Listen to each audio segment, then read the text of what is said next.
ইষ্টের জীবনটাই তার সমস্ত বাণীর বিমূর্ত প্রতীক ছিল।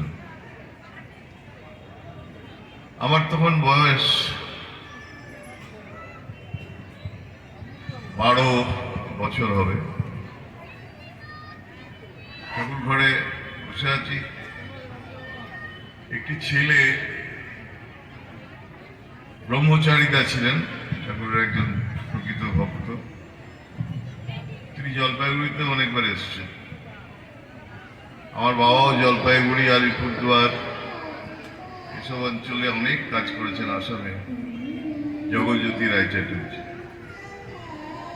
ইনফ্যাক্ট এখানকার বহু পুরনো সৎসঙ্গী, এটা কি আলাদা একটা কোথাও চলছে গানটা নাকি মাইকটার ভেতর থেকে ফিডব্যাক হচ্ছে?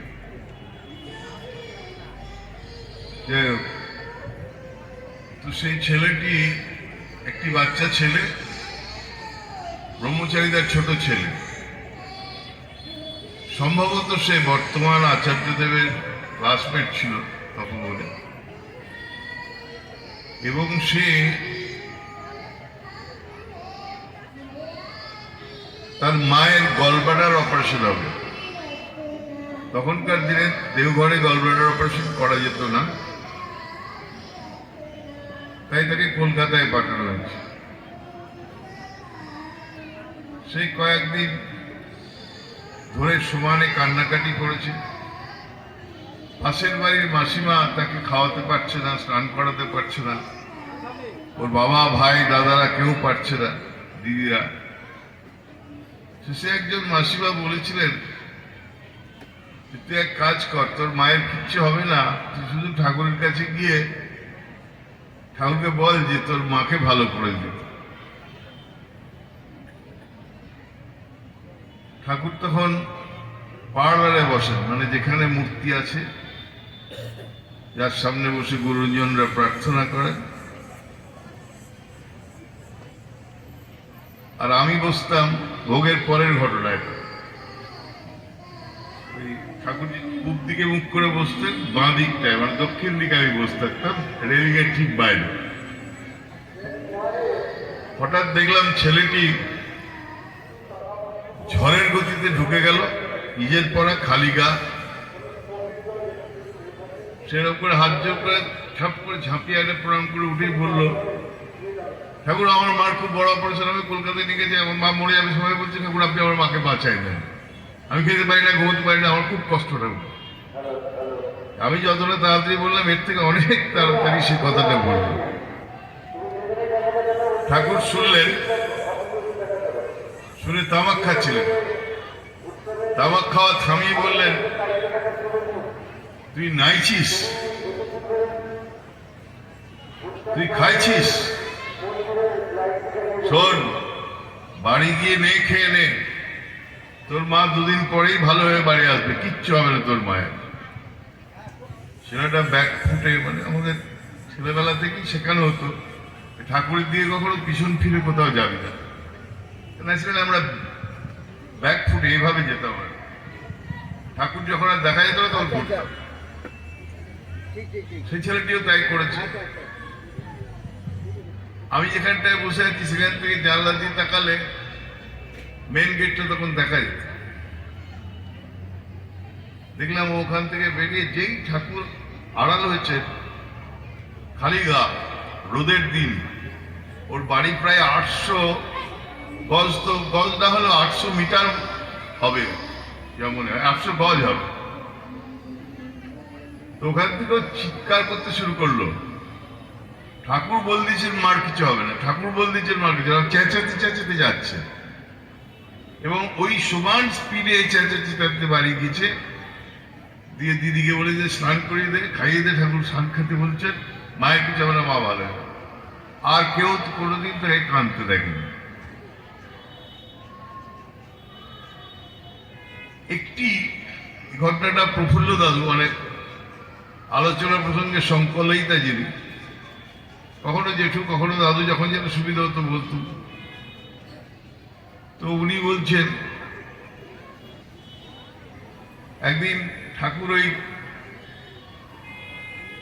তখন বড়াল বাংলোর ভেতরে থাকেন। বড়াল বাংলো মানে হচ্ছে যেটা মেমোরিয়া হয়েছে সেই বাড়িতে। মেমোরিয়াটা আপনারা যেদিক দিয়ে ঢোকেন ওটা ছিল বড়াল বাংলোর বারান্দা। তার ভেতরের ঘরে, মাঝের ঘরটায় ঠাকুর থাকতেন, ডান দিকের ঘরে শ্রী শ্রী বড়মা থাকতেন, তার পাশে ঠাকুরের ভোগ রান্না হতো, যেটা পরবর্তীকালে মডিফাই করে এখন ভোগের ঘর হয়েছে, সেখানে চলে এসছে। আর অন্যদিকে ভোলানাথ সরকার দা, প্রফুল্ল দাস দা, ডাক্তার প্যারিদা, এরা সব থাকতেন। সার্ভেন্ট কোয়ার্টার্স গুলো যে ছিল, বড়ালদের বিরাট বাড়ি ছিল তো ওটা, তো সেইখানে সব এক একটা ঘরে তারা থাকতেন। ঠাকুর সেদিন বসেছেন, যে অশ্বত্থ গাছটা আছে দেখবেন আপনারা, বড় নাটমণ্ডপের ভেতরেই আছে, কাটা হয়নি। ঠাকুর যখন কাঠের কারখানা চালাতেন তখন ওই অশ্বত্থ গাছ ওখানে ছিল। যারা কারখানা করবেন তারা বললেন ঠাকুর গাছটা কেটে ফেলতে হবে। ঠাকুর বললেন যদি গাছটাকে রাখে হয়তো কর, নইলে ছাড় দে, তবে আমার যদি সুদোষ, আমি বলতে পারি কেমন করে গাছটা রেখেও কারখানা করা যাবে। গৌরমন্ডল দা, যারা তখন এসব কাজ দেখতেন, আরো অনেকে ছিলেন, সুশীল তপাদার, গোপাল তপাদারের বাবা, তো তাদেরকে এসব প্রাচীন লোক, পাবনা থেকে ঠাকুরের সঙ্গে এসেছিলেন। গৌরদা বললেন আমি তো হাজার ভেবেও ভাবতে পারছি না যে ওয়াটার প্রুফ কি করে করবো গাছটাকে। মানে ঠিক আছে, গাছটার জায়গাটা বাদ দিয়ে না হয় কারখানাটা করলাম, কারখানা চলছে, বৃষ্টি পড়লে বৃষ্টিতে ডুবে যাবে। ঠাকুর তাকে দেখিয়ে দিয়েছিলেন যে কেমন করে গ্রাফটিং করতে হয়, ছোট্ট করে কেটে, এইটুকু চামড়া কেটে তার মধ্যে টিনটা ঢুকিয়ে দিলে গাছটার কারো কষ্ট হবে না, এবং সেখান দিয়ে জল পড়তো না। সত্যি কথা, ঠাকুর নিজে এটা করে দিয়েছিলেন, দেখিয়ে দিয়েছিলেন, একে ওরা করেছিল। তো ওই গাছটার পাশে তখন সবটাই বড়াল বাংলোর প্রাঙ্গণ বলা হতো। সেখানে ঠাকুর একটা ছোট্ট বেঞ্চে বসতেন, দেখবেন একটা ছোট্ট ঘর করে ওটা রাখা আছে, একটা বিছানা, একটা বালিশ। একদিন বসে আছেন, একটা ছাগল প্রচন্ড চিৎকার করছে। যারা লোকজন ছিল তারা বলছে যে হুস হুস, কেউ লাঠি নিয়ে মারতে যাচ্ছে। ঠাকুর অনেকক্ষণ দেখলেন, দেখে প্রথম কথা বললেন উই কাঁদে খেয়া, উই পাবনার কথা বলে, ও কাঁদছে কেন?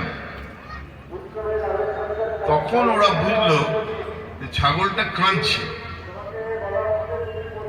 ছাগলটার যে মালকিন, তার বাড়ি হচ্ছে বি সরকারের বাড়ি পেরিয়ে হোসেনি লজ যেটা ছিল, যেটা এখন তপবন বিদ্যালয় হয়েছে, সেই তপবন বিদ্যালয়ের সামনে একটা গলি ছিল, তার ফাঁকে তার বাড়ি। তার নাম সুষমা মা। তো যখন কেউ উত্তর দিতে পারছে না, তখন একটি দাদা এসে বললেন, আগে ওই ওখানে সুষমা মা থাকেন, উনি একটা ছাগল পুষেছিলেন, সেই ছাগলের 3টে বাচ্চা হয়েছিল। আজকে সকালে একটা বাচ্চা লোকাল কোন লোককে বিক্রি করে দিয়েছে। সেই থেকে ছাগলটা খাচ্ছেও না, যাচ্ছেও না, এবং পাগলের মতো চিৎকার করছে। ভাবুন, প্রায় কোয়ার্টার মাইল দূরে তার বাড়ি, এই ছাগলটা কারো কাছে যায়, সোজা ঠাকুরের কাছে এসেই চিৎকার করছে। এবং ঠাকুর, প্রফুল্লদা বলছেন যে ঠাকুর কেঁদে ফেললেন। আমি ভাবতে পারি না, মানুষ পয়সার জন্য সন্তানকে মায়ের কাছ থেকে নিয়ে বেঁচে দেয়। অজয় দা ছিলেন, অজয় গাঙ্গুলিরা, তাদের বললেন যে দেখ, তাড়াতাড়ি টাকা জোগাড় করে উগির কাছে নিয়ে যা, যেভাবে হোক বাচ্চাটাকে ফেরত নিয়ে আয়। তো যাই হোক, সেই বাচ্চাটা ফেরত যখন এলো, ঠাকুর এর মধ্যে ভোগে বসলেন, ভোগ শেষ হলো, উঠলেন, উঠে একটু বিশ্রাম করতেন, বিশ্রাম করলেন না, বসে থাকলেন। তারপরে আবার ছাগলটা তার সামনে এসে, মানে ও বেরিয়ে যায়নি, ও ঠাকুরের ঘরে গেছে, ওই পাকুড়তলা থেকে আবার বড়াল বাংলোর দরজার বাইরে গিয়ে চিৎকার করছে। কিন্তু চিৎকারটা অন্য সময় ভাবছে চেঁচাচ্ছে, ঠাকুর হঠাৎ আনন্দিত হয়ে উঠলেন, বললেন দরজাটা খোলতো। কেন ঠাকুর চিৎকার করছে? আপনি এমনি ঘুমোতে পারছেন না? বলছে খোল না। এখন আর কাঁদছে না, এখন ওর আনন্দ হয়েছে, ব্যাগ বোধহয় বাচ্চা পাইছে। খুলে দেখলো সত্যি বাচ্চাটা মাকে নিয়ে কি আনন্দ, আর মায়েরও ভয়ঙ্কর কৃতজ্ঞতা, মানে চোখ দিয়ে জল পড়ছে ছাগলটা, আবার সে আনন্দে বিভূষিত। সেই অবস্থায় সেইখানে ঠাকুর তখন বলল, দেখ মাকে পায়ে বাচ্চার কি আনন্দ। বলে এবার একটু ঘুমবো। মানে খাননি, ঘুমোতেও পারেননি, খেতেও পারেননি, ঘুমোতেও পারেন। শুধু মানুষ নয়, একটা বনের পশুর জন্য যার এইরকম টান থাকতে পারে, তাকে একজন, আমার মনে হয় পূজনীয় সিপাহী দাদা এসেছেন, এখন কি বলা কন্টিনিউ হবে না উনি আসবেন? বলা কন্টিনিউ হবে। তো একদিন জন এক্সম্যান বলে একটা লোক এসেছিলেন, তিনি হার্পার ব্রাদার্স বলে একটা কোম্পানি আছে আমেরিকায়, তারা এক সময় নোবেল প্রাইজ পাওয়া বইগুলোকে অনুবাদ করে, ইংরেজি অনুবাদ করে ছাপতো সারা দেশে। তো সেখানে তার রিয়ার্চার হাউজারম্যান বলে একজন ছিলেন, ঠাকুরের কর্মী, ঋত্বিকও ছিলেন, পরবর্তীকালে ছেড়ে অন্য দলও করেছিলেন, যেমন বহুত বড় বড় মানুষ ঠাকুরকে ছেড়ে গিয়ে চলে গেছিলেন, তিনিও তাদের মধ্যে একজন। যাই হোক, তার মা ঠাকুরকে দেখে তখন সবে দেশে ফিরেছে। এক্সম্যান কলকাতায় আসবে শুনে বলেছিল, তুমি যাচ্ছ, আমার ছেলের গুরুদেব 5-6 ঘন্টা দূরে থাকে, অবশ্যই দেখে এসো, দেখবে যে তিনি একজন পুরো জেসাস ক্রাইস্টকে দেখছো মনে হবে। তো উনি এলেন, উনি এটা প্যারি নন্দিদা, ডাক্তার প্যারি নন্দিদার কাছে শোনা গল্প। প্যারি নন্দিদার শেষের দিকে যখন অসুস্থ হয়েছিলেন, তখন শ্রী পিতৃদেব, শ্রী বর্দা তাকে চিকিৎসার জন্য পাঠিয়েছিলেন মির্জাপুর স্ট্রিটে। আমি তখন থাকি, আমাকে দায়িত্ব দিয়েছিলেন ডাক্তার দেখিয়ে দেওয়া। তা এবি মুখার্জি বলে একজন ডাক্তার ছিলেন, তিনি অত্যন্ত উঁচুদরের ডাক্তার, একসময় ঠাকুরকেও দেখেছেন, এবং মানে সত্যি সত্যি ঠাকুর এবং ঠাকুর পরিবারের প্রতি তার একটা শ্রদ্ধাও ছিল। তার এমনি এত বকা আমরা খেতাম যে ওইটা ছিল জানতাম না। নিয়ে যখন দেখাতে গেলাম, ওনার অ্যাসিস্ট্যান্ট ছিলেন একজন বৃদ্ধ, মানে সেই একটা লোক, তারই ফি ছিল 64 টাকা। তো সে বলছে যে 128। তা আমি সঙ্গে সঙ্গে স্যার চুপ করলো, বলে লাগবে না, কোনো পয়সা লাগবে না। বললেন আপনি ঠাকুরের ফিজিশিয়ান ছিলেন তো একদিন নেই? বলেন আগে হ্যাঁ। যাই হোক, সেই সময় একটা ঘটনা ঘটেছিল। উনি আমার ঘরটায় একটাই তক্তপোষ ছিল ছোট্ট, সেই জন্য ওটাতে এসে উনি শুতেন, আমি নিচে শুতাম মেঝেতে।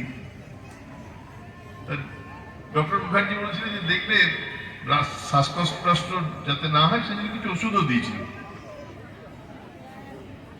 একদিন দেখছি কি রাত্রিবেলায় উনি উঠে বসে আছে, হাঁপাচ্ছে। আমি ঘুম থেকে বলবো, কি হলো, আপনার বুকের প্রবলেম কি বেড়েছে? বলে না ভাই, একটা পুরনো কথা মনে পড়ে যায় মাঝে মাঝে, গভীর রাতে জেগে উঠি। কথাটা হচ্ছে 2-3 দিন আগে, সেই সময়কার যে ঘটনাটা মনে পড়ে সেটা হচ্ছে তিনি 2-3 দিন আগে একটা ঠাকুরের ঘাড়ে লেখা, ঠাকুরের কাছে যে কুকুরগুলো ঘুরে বেড়াতো, স্ট্রিট ডগ, ওই ভোগের ঘরের পাশে আমি ছেলেবেলা থেকে অনেক কুকুর দেখেছি। এ কারণেই হোক ওরা ওইখানটায় ঘরে, কেউ পোষা নয়, কিন্তু একদল থাকে, আবার তারা চলে গেলে আর একদল আসে। ওইরকম একটা কুকুরের নেপথ্যে নেই বলে এখানে একটা বড় আঘাতজনিত একটা ঘা হয়েছে। তাই ভেটেরিনারি ছিল, মানে অ্যাসিস্ট্যান্ট থাকতো এই পশু পাখি দেখার জন্য। তো প্যারিদাকে বলেছিলেন যে তুই ওকে সঙ্গে নিয়ে এই জায়গাটা ড্রেসিং করে দিস। আর তখন সবে পেনিসিলিন বেরিয়েছে, আর কোনো অ্যান্টিবায়োটিক বেরোয়নি। তার আগে বলতো সালফারাইজিনের যুগ ছিল। তো তিনি বললেন যে ওই জায়গাটা পরিষ্কার করে ভালো করে ড্রেসিং করে ওই ভেটেরিনারি লোকটাকে নিয়ে ওকে একটু লং অ্যাক্টিং পেনিসিলিন হাই ডোজে দিয়ে দিস। আর একটু ভেতরে যদি চলে যায় তাহলে তো ব্রেনে চলে যাবে, আর মেনিনজাইটিস হলে মৃত্যুটা বাঁচবে না। প্যারিদা ভোগের পর ঠাকুরকে মুখশুদ্ধি দিতেন, আমি নিজে দেখেছি দাঁড়িয়ে থেকে। এবং সেই মুখশুদ্ধি ঠাকুর মুখে দিতেন লোটাস টেকনিক, এরকম ভাবে, মানে হাতটা কখনো মুখে ঠেকতো না, কখনো বাইরেও পড়তো না, হাত এরকম পারতেন। প্যারিদা বলতেন যে মানে এত বছর ধরে দিচ্ছি, কখনো যদি একটু এপাশে পড়ে তাকিয়ে হাসতেন অদ্ভুত ভাবে। ভাবটা এরকম যে এত বছরেও হলো না, মানে এত বছর দিচ্ছিস তো পারফেকশনটা এলো না। এই হাসি যে কি ভয়ঙ্কর সেটা আমি বুঝেছি ভাই। এরকম অনেক গল্প করেছেন। তারপর এইটা বলতে বললেন এখনো আমি মধ্যরাতে জেগে উঠি, মনে হয় একটা 82 শিক্ষার চর কেউ আবার গালে মারছে। সেটা কি ছিল? সেই কুকুরটাকে উনি দুপুরবেলায় ভোগের পর গিয়ে খুঁজে পাননি। খুব রোদ ছিল, কিছুক্ষণ খুঁজে ক্লান্ত হয়ে বাড়িতে চলে গেছেন, খেয়ে নিয়েছেন, খাওয়ার সময় ছিল, শুয়ে পড়েছেন, ঘুমিয়ে গেছেন। রাত্রিবেলায় খুঁজে পাননি, পরদিন সকালবেলায় খুঁজে ওনাকে এটা দিয়েছে, যে হাই করে ধরে ড্রেসিংটা করেছেন। কিন্তু ততক্ষণে কুকুরটা একটু টলতে শুরু করেছে।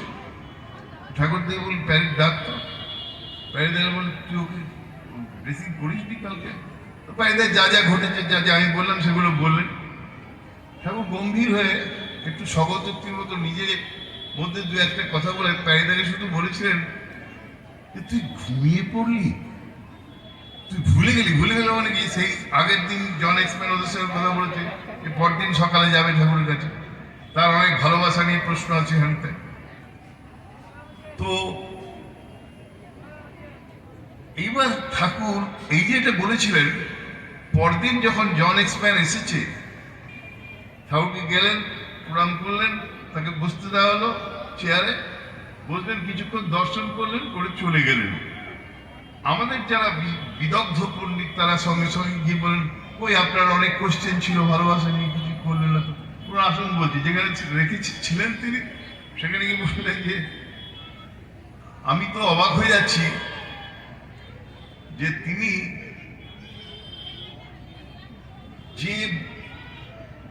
নিজে একজন ডাক্তার, তিনি জানেন আমি কে, কিন্তু তবু তার কাছে একটা স্ট্রিট ডগের মৃত্যু, রাস্তার কুকুর, পোষা কুকুর নয়, তার মৃত্যুটা এত ইম্পর্টেন্ট যে তিনি তাতে এত ইনভলভ হয়েছেন যে আমাকে যাওয়ার সময়, পরদিন যখন কুকুরটা মারা গেছে তখন ঠাকুর যাকে পেয়েছেন জানিস কুত্তেটা মারা গেছে, জানো কুত্তেটা মারা গেছে, জানেন কুত্তেটা মারা গেছে।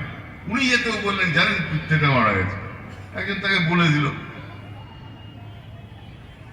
তো সেইটা দেখে তিনি বসে প্রণাম করে যখন চলে যাচ্ছেন, এই পণ্ডিতেরা যখন বলছে যে ভালোবাসা নিয়ে প্রশ্ন করলেন না, তো তিনি তার উত্তরে বলেছিলেন যে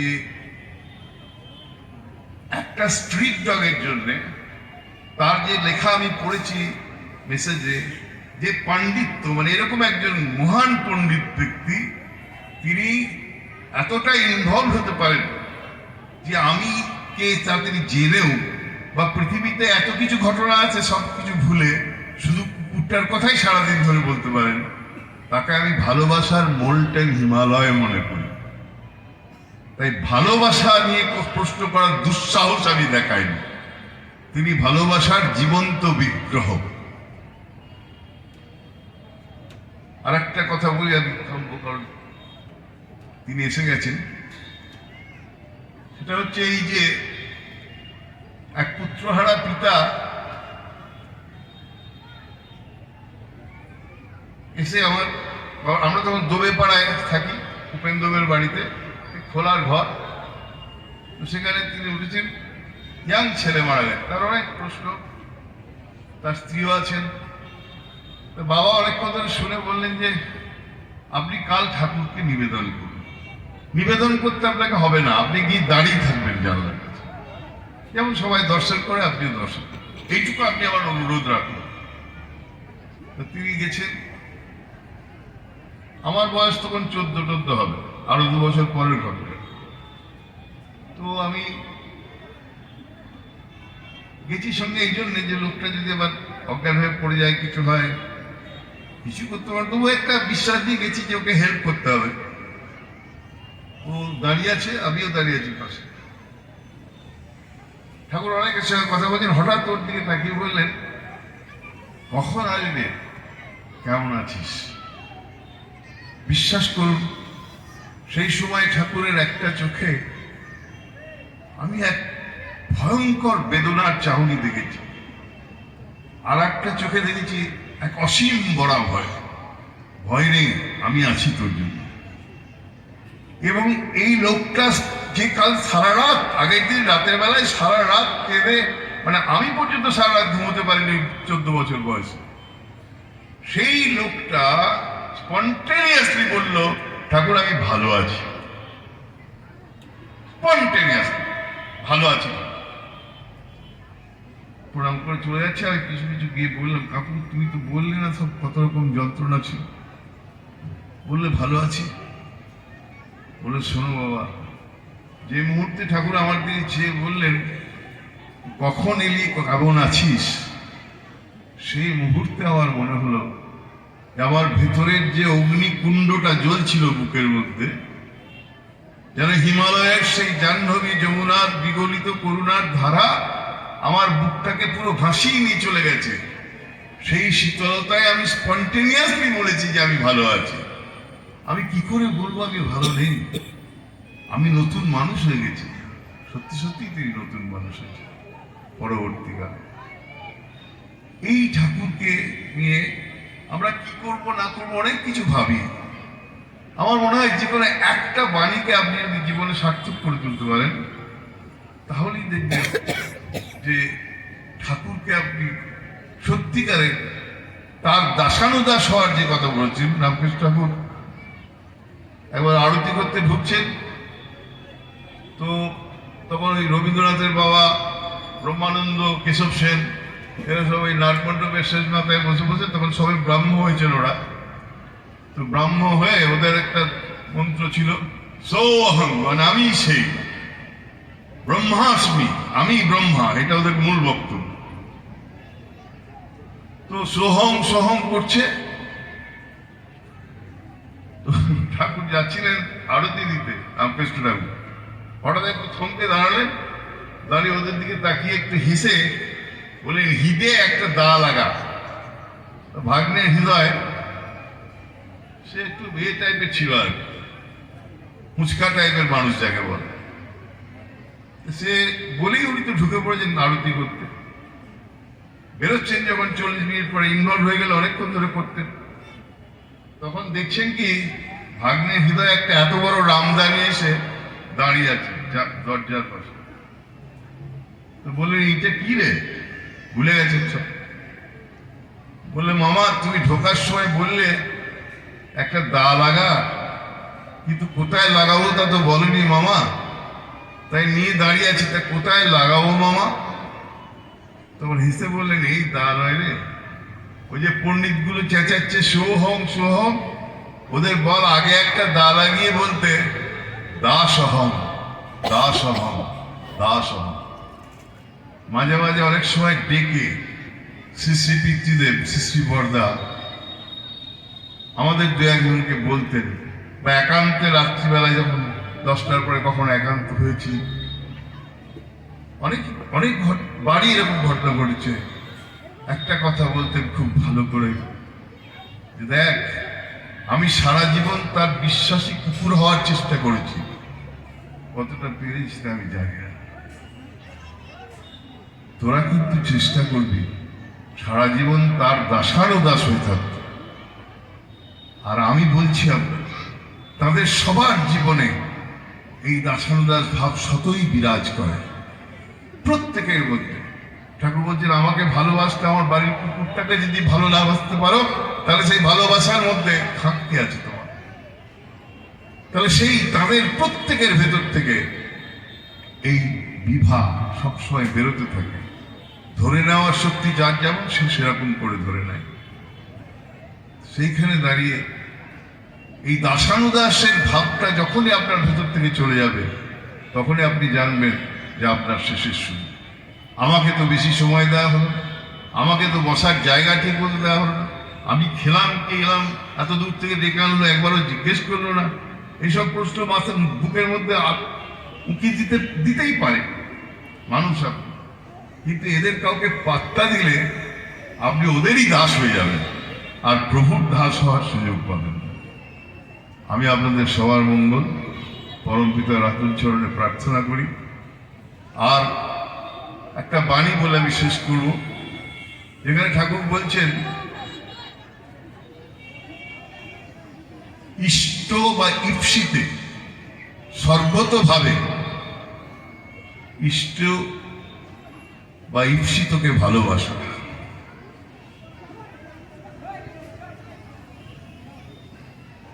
দু নম্বর লাইনে বলছেন যে সব চাহিদাতে আপনার যা কিছু চাহিদা আছে, গাড়ি চাই, বাড়ি চাই, ছেলে চাই, মেয়ে চাই, মেয়ে চাই, মেয়ের বিয়ে চাই, ছেলে চাকরি চাই, সব চাহিদাতে তাকে সার্থক করে তোলা, এগুলো আপনি করতে পারেন, কিন্তু আপনাকে ভেবে দেখতে হবে তাকে কতটুকু সার্থক আপনি করতে পারছেন। সাধিত কর্মফলে, তৃতীয় লাইনে বলছে সাধিত কর্মফল মানে যে কর্মফল আপনি অর্জন করেছেন আপনার কোনো সাধনার ফলে, সেই কর্মফলটা আপনি অর্জন করেছেন মুহূর্তেও ভাবা চলবে না, ভাবতে হবে তাঁর দয়ায় আপনি এটা পেয়েছেন। তাই বলছেন সাধিত কর্মফলে তাঁকে অভিনন্দিত করা, তার পরিরক্ষণ, পরিপোষণ এবং পরিপূরণে নিজেকে দৃপ্ত এবং তৃপ্ত রাখা। কারণ দৃপ্তির সঙ্গে যদি আপনি না করেন শক্তিহীন কর্ম হয়ে যাবে, তা কোনো রেজাল্ট প্রসব করবে না। আর তৃপ্ত যদি আপনি না হন, তাহলে আপনি পৃথিবীতে কাউকেই তৃপ্তি দিতে পারবেন না। ঠাকুর বলছেন ঈশ্বরেরই ভালোবেসে যার যেমন তৃপ্ত প্রাণ, সেই তো পারে ভর দুনিয়ায় করতে তেমনি তৃপ্তি দান। তাহলে বোঝাই যাচ্ছে যে আপনি কতটুকু ভালোবেসে আনন্দ পেয়েছেন তার উপরে নির্ভর করবে যে আপনার কথা শুনে মানুষ আনন্দ পাবে কি পাবে। তাহলে মৌখিক বক্তৃতার মধ্যে কোনো কিছুরই সমাধান হয় না, ভেতরের সেই ভাবটাকে জাগ্রত করতে হয়। তারপরেই তিনি বলছেন তোমার যা কিছু সব তিনি এমনতর ভাবে চরিত্র এবং চলনে থাকা। আমি দিনরাত বলছি প্রভুই আছেন তাই আমি আছি ভাই, তার দয়া দিয়ে চলছে, সবই করছি, কিন্তু আমার চরিত্র চলন এই কথাটাকে সঙ্গে কোঅর্ডিনেটেড থাকছে কি? আমার চলনা আমার এই কথাটাকে সাপোর্ট করছে কি? এই প্রশ্নটা নিজেকে করতে হবে, কাউকে করে লাভ নেই, নিজেকে।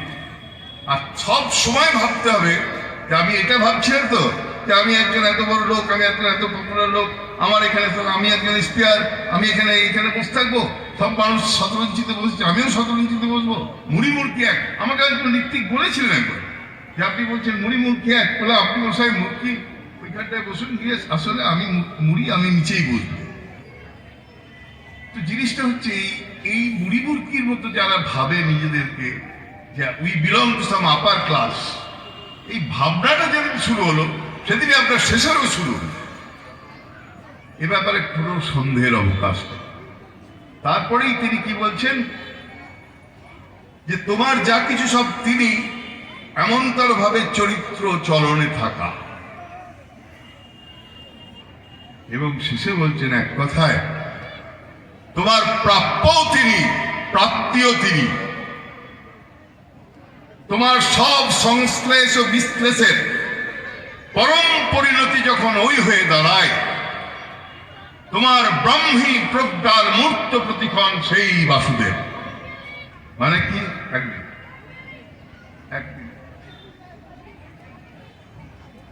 তার মানে কি? তার মানে হচ্ছে যে তোমার ব্রাহ্মিক প্রজ্ঞা, মানে ব্রহ্মাকে ঠাকুর বললেন ব্রহ্মা হচ্ছেন কারণ পুরুষ, চিরবর্ধনশীল। প্রজ্ঞা মানে বিশিষ্ট রূপ জ্ঞান, যে জ্ঞান মানুষকে চিরন্তন অগ্রসরতার পথে নিয়ে দান করায়।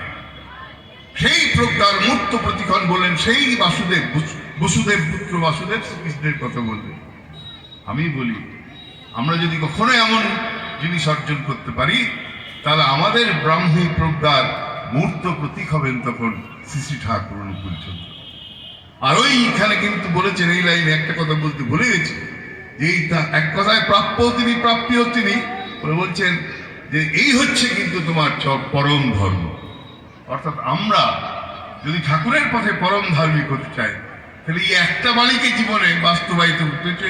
আলোচনা প্রসঙ্গে 14 খণ্ডের প্রথম 30 পাতার মধ্যে আছে এই বাণীটা, জানি না, দেখে নেবেন, হয়তো সংস্করণে এ পাতা ও পাতা 2-4 পাতা এদিক ওদিক হতে পারে। তাহলে এইটা পড়লেই বুঝতে পারবেন যে আপনি কেমন করে ঠাকুরের হলেন। আমি আপনাদের সবার মঙ্গল প্রার্থনা করি। পূজনীয় দাদা আসবেন, তার কথা শোনার জন্য আমরা সবাই অধীর আগ্রহ অপেক্ষা করব। বন্দে পুরুষোত্তম।